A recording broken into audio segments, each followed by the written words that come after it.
Hello అండి. టిండా ఇదొక north Indian vegetable, కానీ నేను సౌత్ ఇండియన్ స్టైల్లో దీన్ని చేస్తున్నాను. చూడ్డానికి మనకి టిండా జామకాయలాగా, పచ్చి టమాటాలాగా, గ్రీన్ యాపిల్ లాగా అనిపిస్తుంది. కానీ కట్ చేసినప్పుడు సొరకాయలాగా అనిపించింది నాకు. వీటిని చెక్కు తీయాల్సిన అవసరం లేదు, డైరెక్ట్గా శుభ్రంగా కడిగి సన్నగా కట్ చేసి పెట్టుకున్నాను.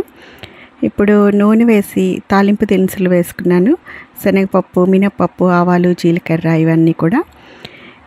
పోపు వేగిన తర్వాత దీనిలో కరివేపాకు కూడా వేసేసి, కరివేపాకు కూడా వేగిన తర్వాత కట్ చేసి పెట్టుకున్న టిండా ముక్కల్ని వేసి పసుపు, ఉప్పు వేసి బాగా కలిపి మూత పెట్టాలి.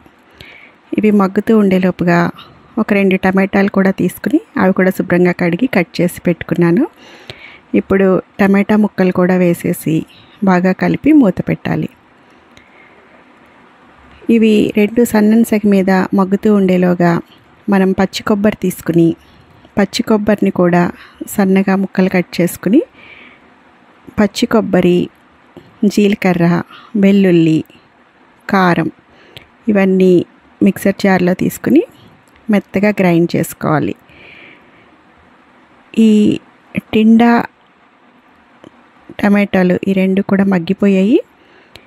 ఇది మనం మిక్సీ వేసేసుకున్నాం కదా, ఫైన్ పేస్ట్. ఈ కొబ్బరి పేస్ట్ని ఇప్పుడు ఈ కూరలో వేసేసుకుని బాగా కలిపి ఒక 2 నిమిషాలు ఉంచి ఆఫ్ చేసేయడమే. దీన్ని మనం చపాతీతో కానీ, రోటీతో కానీ, రైస్లో కానీ చాలా చాలా బాగుంటుంది. దీనిలో చాలా ఎక్కువ పోషకాలు ఉంటాయి. విటమిన్ సి చాలా ఎక్కువగా ఉంటుంది. కళ్ళకి మంచిది, హార్ట్కి మంచిది, పొటాషియం ఎక్కువగా ఉంటుంది.